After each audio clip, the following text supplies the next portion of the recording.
Good morning. Today is Tuesday, January 21st. I'm Donna Will, Professional Development Coordinator for Maryland Department of Health's Developmental Disabilities Administration. We welcome you to the Coordinators of Community Services meeting. On the panel today, we have Nicolette Paparadamas, Director of Coordination of Community Services. Before we begin, I'd like to go over a few things about the webinar. All participants are in listen-only mode. Once the webinar is underway, we will provide access so you can unmute yourselves when you are ready to speak. The microphone icon is located at the bottom of your screen. If you look at the panel interface in the upper right corner, there are two tabs to notice. The first tab is the settings wheel where you can select computer or phone and make adjustments. The second tab, moving left, is the question box icon to enter your questions. The third tab, moving left, is the paperclip icon, which represents the materials. We have one PowerPoint loaded for you in this section. If you are listening by phone, you can request that the presentation be emailed to me, donna.will@maryland.gov. We will be recording the webinar and posting the session on YouTube and the DDA website. So now I'd like to introduce Nicolette Paparadamas. Good morning. Good morning. Thank you, everybody. Can you hear me? Yeah. So, happy New Year to all our dedicated targeted case management leads. As we step into the new year, we want to express our heartfelt gratitude for the incredible work you do in supporting DDA participants. Your commitment to ensuring individuals and families receive the resources and service they need is both inspiring and essential to our mission. This year holds great promise as we continue to build on our successes and tackle new opportunities to enhance the quality of care and services for the individuals we serve. From streamlining processes to addressing challenges with innovative solutions, our focus remains steadfast on empowering participants to achieve their goals and live meaningful lives. We're excited to continue working together to strengthen partnerships, share knowledge, and explore strategies that will make a lasting impact. Let's make 2025 a year of growth, collaboration, and positive change for the communities we serve. Here's to a successful and rewarding year ahead. Today, we will be reviewing statewide themes and trends regarding CCS performances and providing suggestions to meet compliance standards and quality improvement. We will touch on renewal applications and go over the importance of resources and other related activities, how they integrated in the day-to-day work CCSs do, and provide resources to support this effort. Lastly, we will be highlighting a few release communications this past month. We'll wait until the end to address questions so that we keep the flow of the presentation smooth and ensure everyone receives all the important information before we dive into specific inquiries.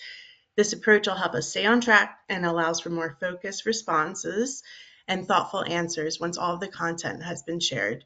So we appreciate your patience and we will attempt to address all questions thoroughly before we conclude. Next slide, please. We want to recognize the remarkable efforts each of you makes to support individuals and families in our communities. Your dedication to providing meaningful, person-centered services is the foundation of the work we do. Our goal is to spotlight creative strategies and effective practices that enhance service delivery, improve outcomes, and address barriers for DDA participants. By recognizing the work that you do, we aim to inspire collaboration, celebrate successes, and share actionable insights that can benefit all participants and CCS providers statewide.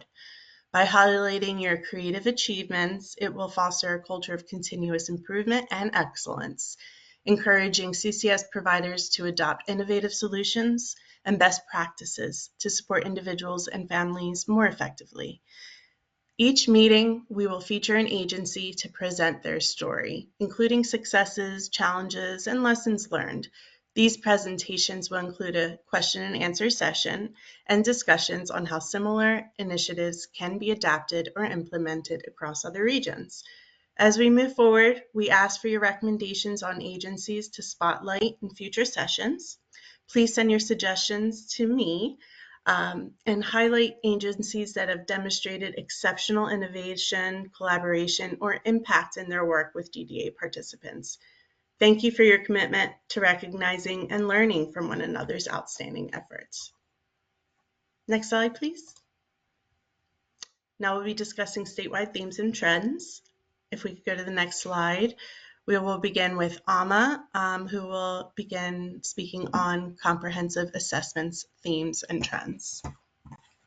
Good morning, everyone, and Happy New Year. CCSs must inform applicants about the importance of submitting documentation and explain why it is required to complete the application process. Provide applicants with clear guidance on obtaining missing documentations, such as evaluations or assessments. In instances where applicants have difficulty acquiring the needed documentation, please obtain consent and assist with contacting the school or medical providers directly for a copy of the assessments that are needed. In instances where a participant refuses your support in retrieving required documents, please document this and follow up with the regional offices.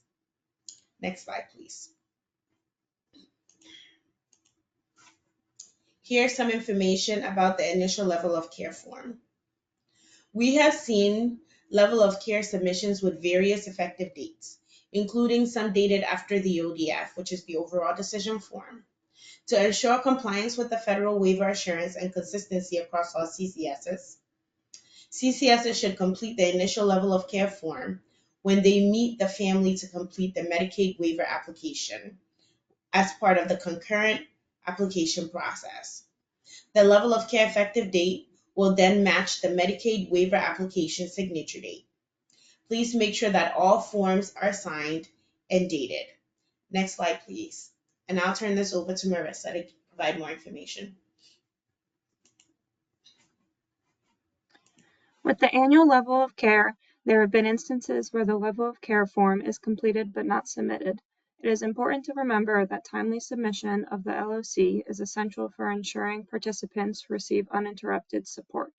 We suggest that supervisors should cross-check LOC submissions using available data or through one-on-one meeting reviews to identify and address missed submissions promptly. This proactive approach ensures all completed forms are successfully submitted. Next slide, please. It's crucial that case managers ensure participants receive a copy of their person-centered plan. This means they should receive a copy of their plan so that they can review it with you. The CCS should clearly explain the contents, address any questions, and confirm that the participant fully understands and agrees with the plan. If there are any changes during the review and approval process, they should have a copy of their plan. Why is this important? At the end of it all, this approach promotes trust by supporting the core principles of person-centered planning, such as informed choice and active engagement. When participants are fully informed and involved in the development of their plan, they feel valued and empowered. This collaborative process leads to better outcomes, a more personalized approach to care, and ultimately it strengthens the trust between the participant and their case manager. Next slide, please.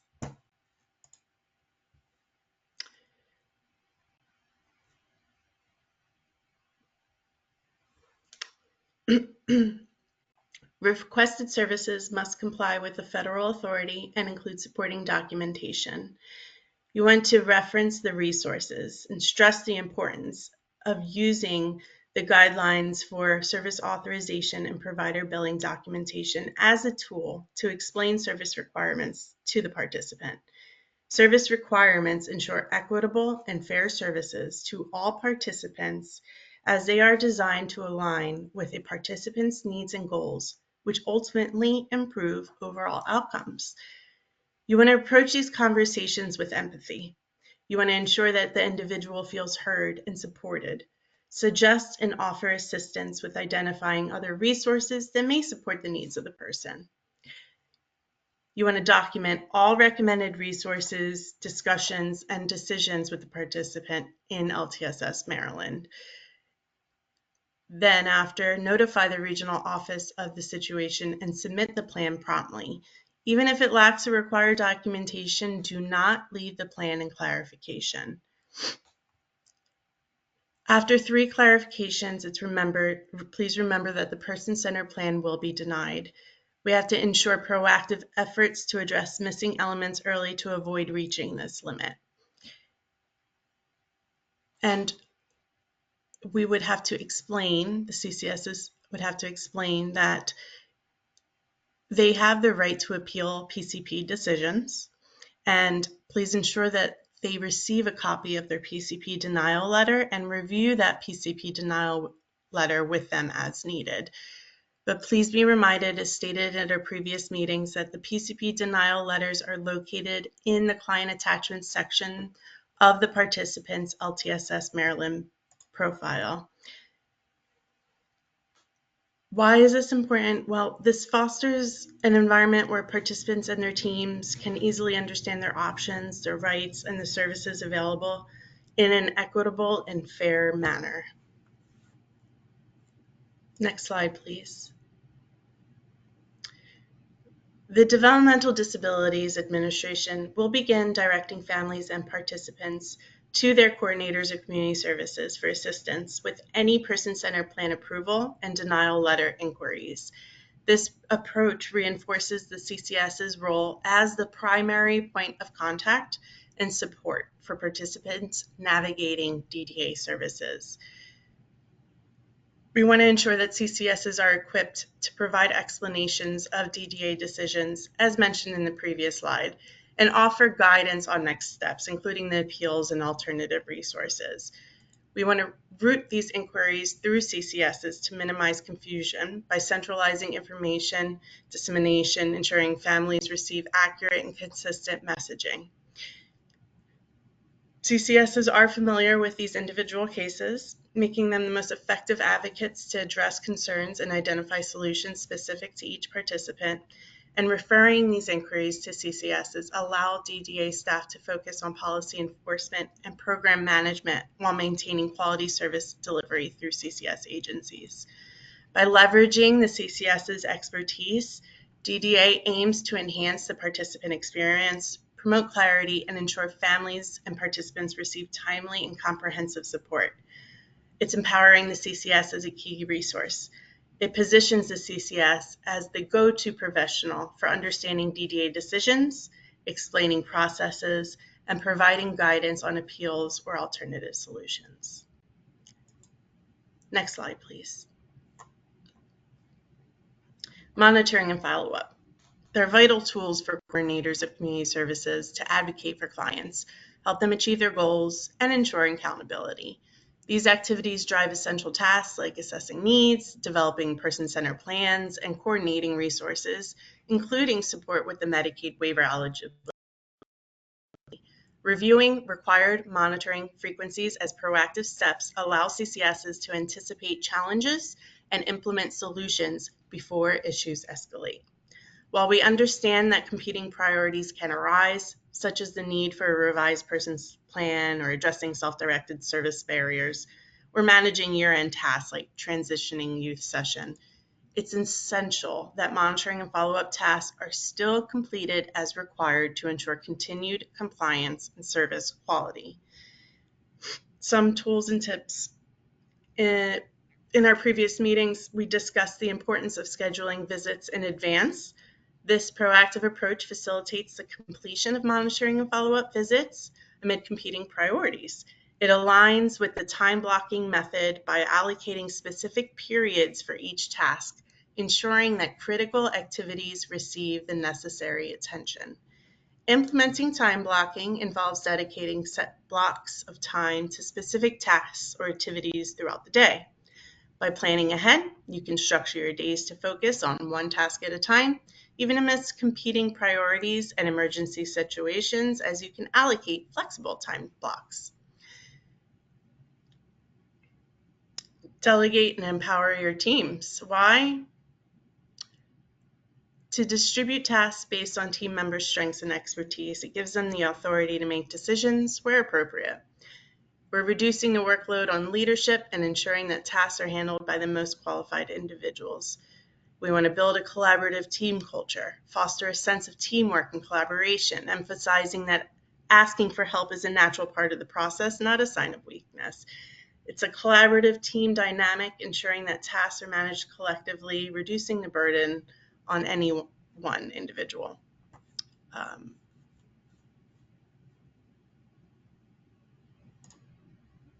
Next slide, please.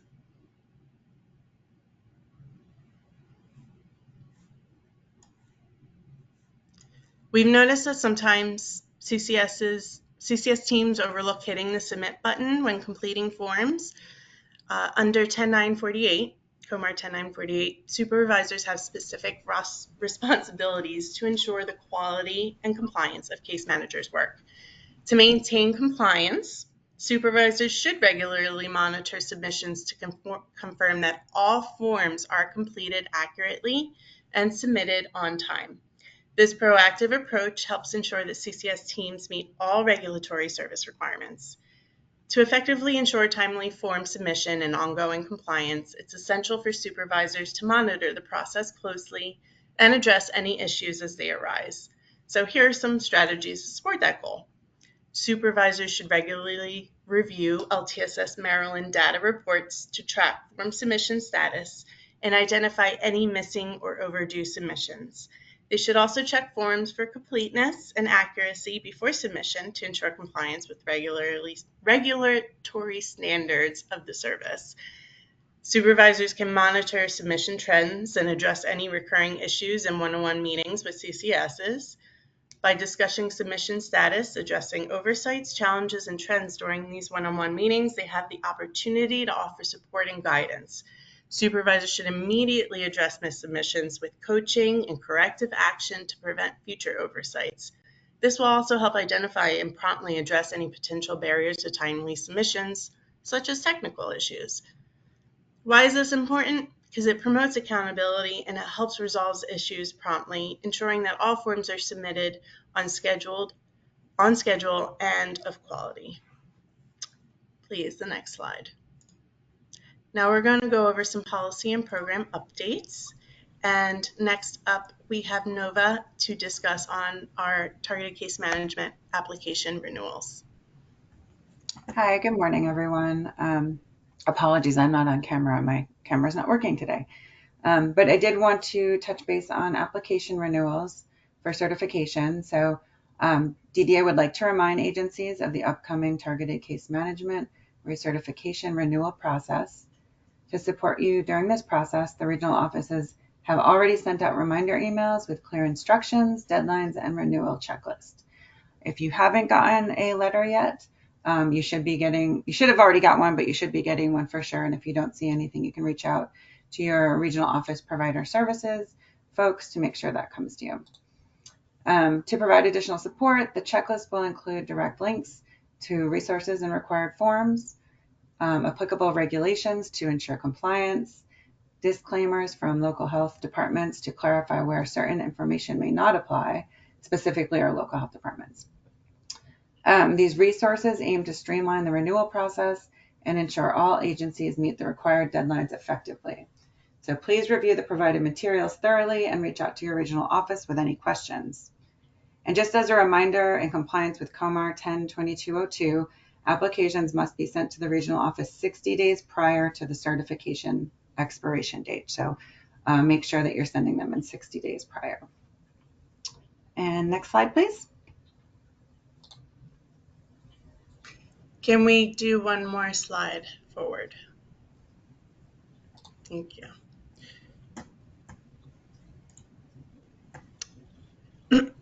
As you know, COMAR 10906 outlines the specific core responsibilities and components that a coordinator of community service must perform. These activities focus on ensuring that individuals receiving service through the Developmental Disabilities Administration have access to necessary supports and guidance for their well-being and integration into the community. The DDA would like to offer further support regarding resources and other related activities. as CCSs must be identifying and connecting participants with available resources, both within DDA and through external community supports, including but not limited to healthcare, housing, employment, and social opportunities. Resources and other related activities directly integrate with the development and implementation of the person-centered plan, as well as with ongoing monitoring and follow-up. For example, the person-centered plan must include which resources were explored or is utilized as it relates to their needs and goals. And during monitoring and follow-up visits, the CCS recommends resources and supports with other benefits based on a person's evolving needs. The recommended resources provided during these visits are documented in the monitoring and follow-up form. Next slide.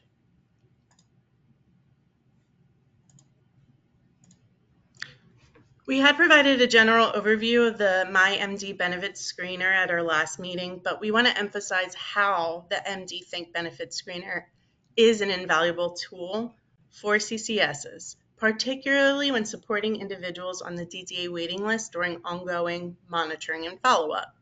For example, while participants wait for the opportunity to apply for a DDA waiver, this screener helps CCSs during monitoring and follow-up to help identify and connect participants with alternative resources and benefit programs. It also informs someone if they may be eligible for Medicaid, which is required for the DDA waiver, and it could give everyone a head start while also ensuring their immediate needs, such as food, healthcare, and financial supports are met, which it connects with the monitoring and follow-up. So CCSs would record these resources in their monitoring and follow-up form.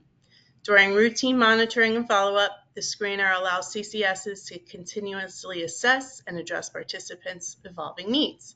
By identifying new benefit programs, CCSs can proactively support participants in maintaining or gaining access to critical resources. Next slide. We'll have Mary Ann discuss a few other recommendations. Mary Ann, please go ahead.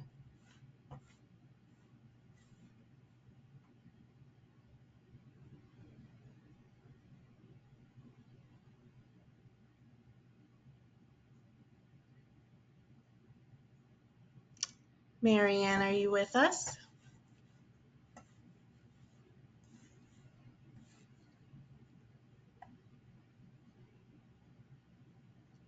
That's all right. There may be some technical. So a couple other recommendations that similarly offer further support is the Maryland Center for Developmental Disabilities, MCDD, resource finder service for individuals with disabilities, families, and professionals seeking information about and access to resources. That includes information about service providers and specialists, childcare, educational, recreational, financial and housing, parenting, caregiving, and more. And caregiver, and more. Next slide. And we've also listed our very own. Mary Ann had helped put this together. It's the DDA website, which includes resources, support, and services offered through government agencies, nonprofit, and private organizations responsible for serving the entire state.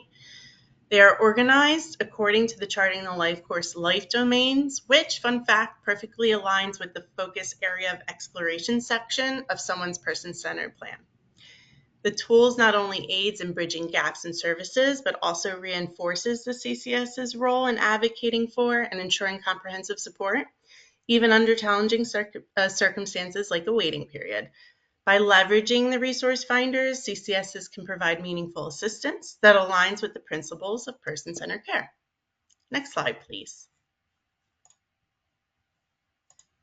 We wanted to provide you an update with recent issues identified with the CCS state payment report and the timeline for addressing them. Please review the details below carefully, as they might affect your agency's payments.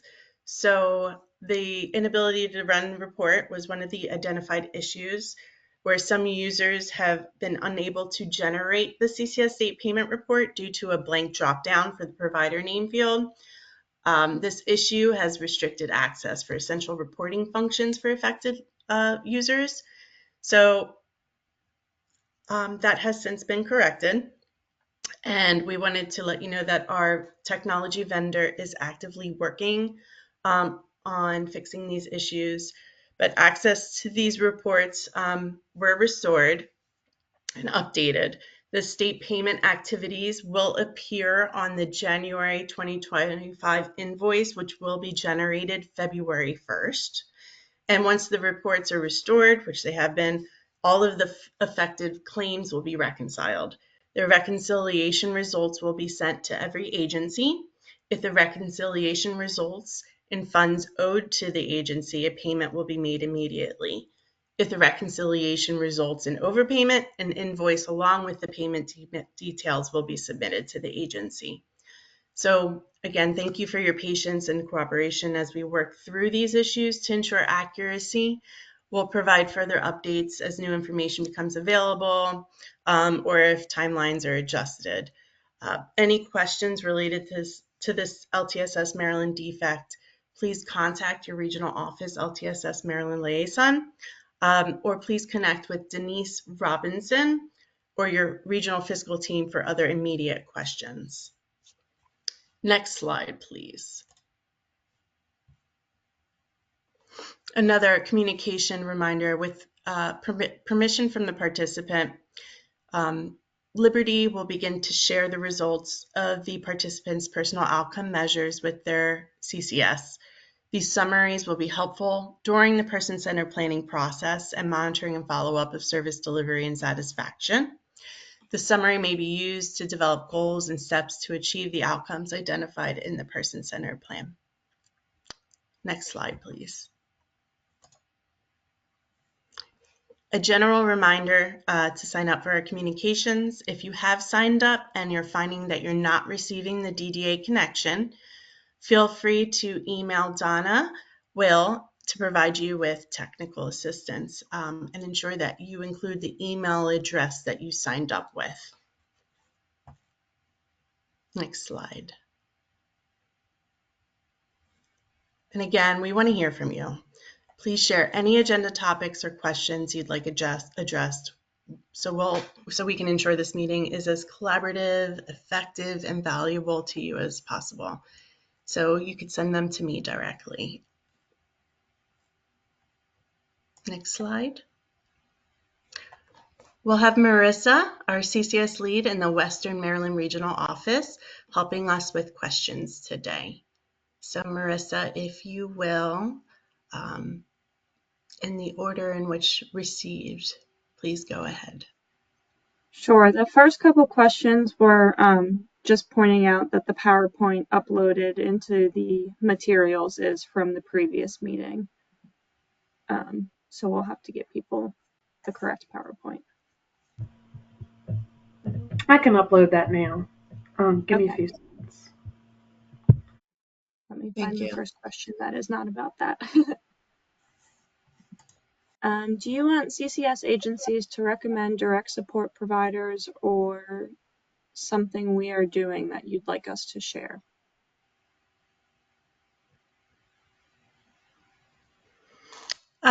Would the speaker like to clarify that question? It's Rosemary. If you want to unmute yourself, Rosemary. Sure. You had asked us to send you the name or send best practices or something to that extent at the beginning of the meeting. And I wasn't sure if you were talking about you want us to share with you direct service providers that have something going on that we'd like to share statewide, or do you want something that CCS agencies are doing that we want to share statewide? So CCS providers, yeah. So you as agencies, any creative, innovative strategies, as we've had other presenters the previous couple of months, such as Dorchester, presenting on, things that they've done as an agency that's enhanced their CCS services to support participants.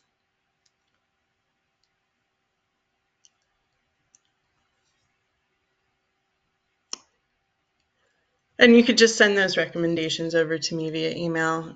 You could even make recommendations to other partner agencies that you've worked with, find what they've done is, effective. And even if you want to nominate yourself to present, that's completely appropriate as well. Go ahead, Marissa, next Will question. CCS receive training on the appeals process? Do we have anyone? We will have, we are looking to have a guest to discuss the appeals process, but once we know more, we will invite them to this meeting so that everybody is aware. Right now, the appeals process is located. We can send that website over. I remember we discussed it at the last meeting, but the process is online and we could get that information over to you. When a PCP denial is appealed, can you clarify who reviews the appeal? Is that done at the regional level?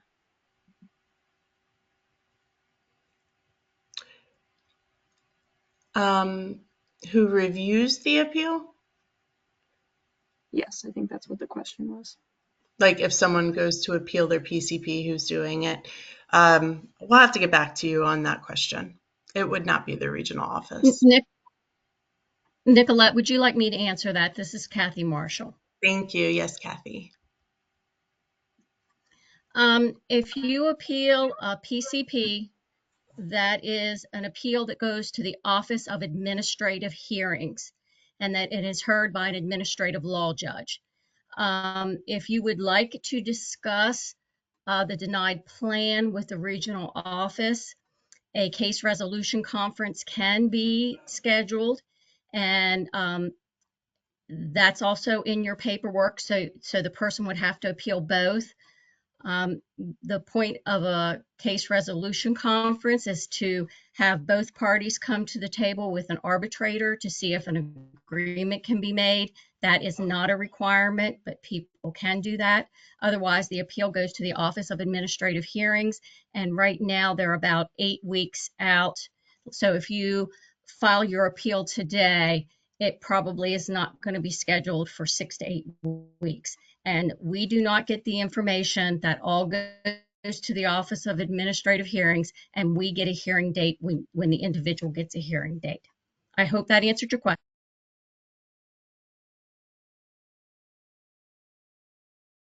Appreciate that, Kathy. Next question, please. This one's a little lengthy.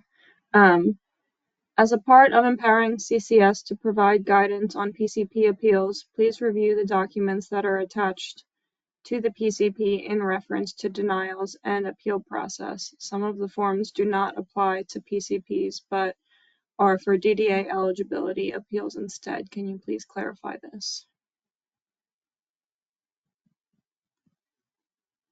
Sure, and anybody chime in here.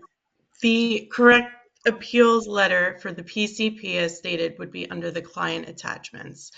If we are looking under the letters section, then that may be what you're finding, and that is why we want to direct you to the correct area to locate the PCP denial letter.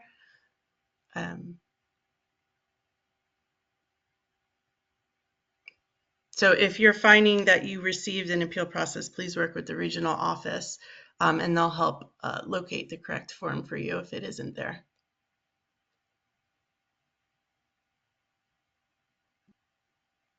Okay. How would the DDA recommend fulfilling monitoring requirements when family refuses to meet in person due to their services being halted because of waiver determination documents being with EDD for over a year with no decision despite CCS explaining the importance of monitoring? If you're finding barriers, then you need to work with the regional office on those.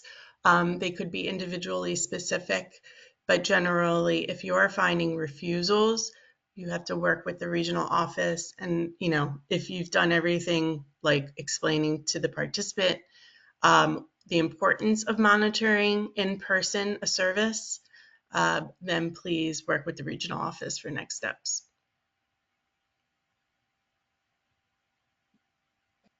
Do coordinators have access to my MD Think benefit screener? Yeah.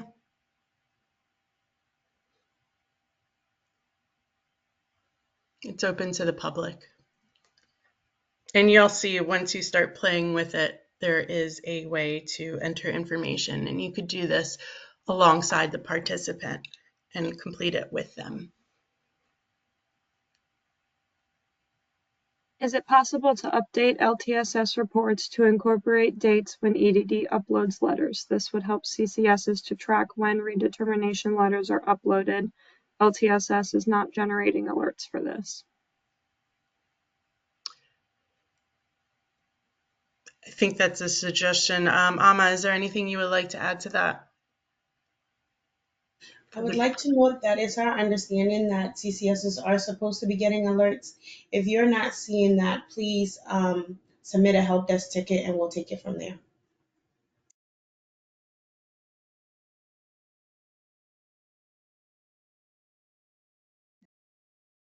Can you confirm if the PCP denial letter is to be uploaded to client attachments or the letters tab in LTSS? Client attachments in LTSS.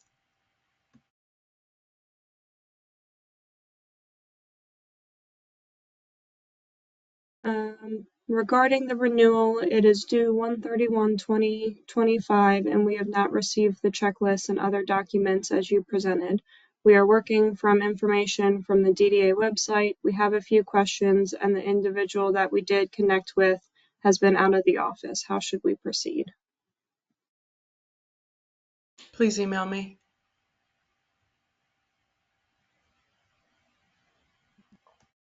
Can you appeal the PCP and start a new one at the same time?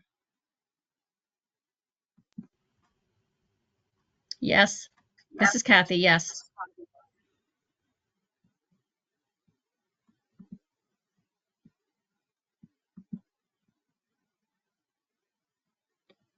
Um,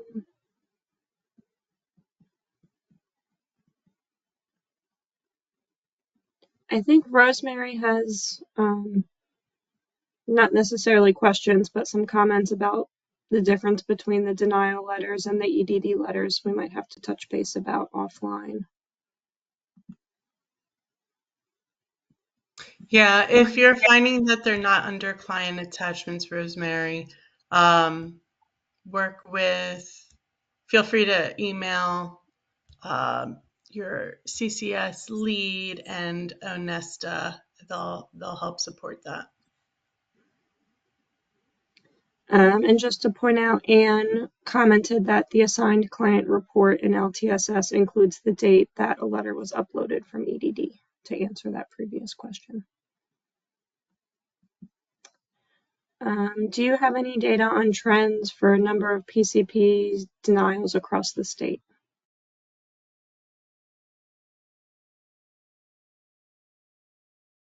I do not have any right now. Not that I'm aware of. Mm-hmm. Yeah, we would have to, we are not currently tracking that.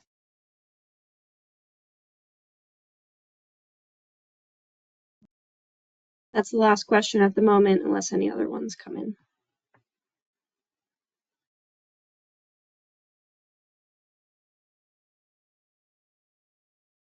All right. I'll give everybody one more minute.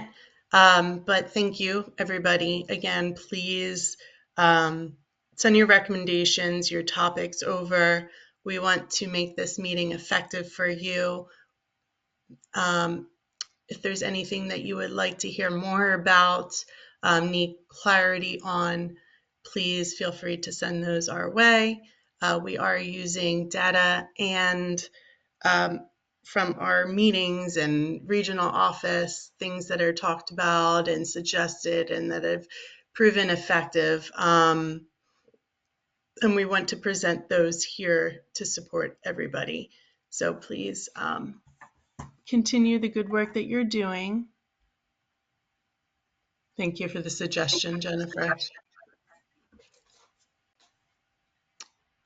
Sorry. But thank you so much for everything that you're doing. Again, we want this to be a collaborative meeting. We want to hear from you. Please, if there's anything that you want to present on that could offer suggestive and creative strategies to improve CCS services and any of the core functions, please send those my way and we can discuss. This is your meeting. We want to make it effective. But it starts with you and what you need. So happy to hear from you. And I hope you have a happy new year. All right, everybody. Thank you. And again, this will be posted on the DDA website, the CCS, and the YouTube page. So looking forward to getting that out. Have a great day, everybody. Take care. Okay.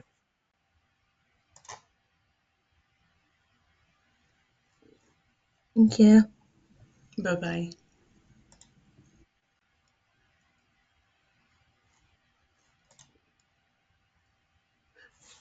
Donna, can we close out the meeting?